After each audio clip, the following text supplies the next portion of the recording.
আসসালামু আলাইকুম। আজকে যাব আমাদের একটা জমিতে। অনেক দিন আগে কয়েকটা কলা গাছ লাগিয়েছিলাম। যাব সেই কলা গাছ দেখতে, যে কলা গাছে কলা ধরছে কিনা। আমরা আস্তে আস্তে যাচ্ছি, আমরা প্রায় চলে এসেছি আমাদের সেই জমিতে।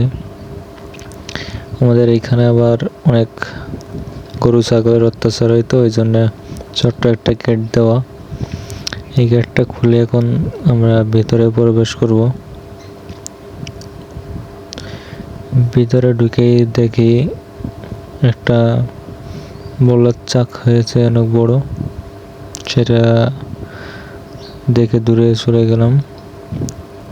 এখন চলে এসেছি আমাদের সেই কাঙ্ক্ষিত কলা গাছ দেখতে। সে মাশাআল্লাহ অনেক সুন্দর কলা ধরছে।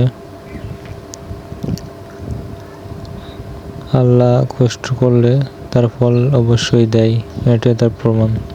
কিছুদিন আগে লাগিয়ে রেখে গেছিলাম, এখন সেটা থেকে আমরা ফল খেতে পারবো।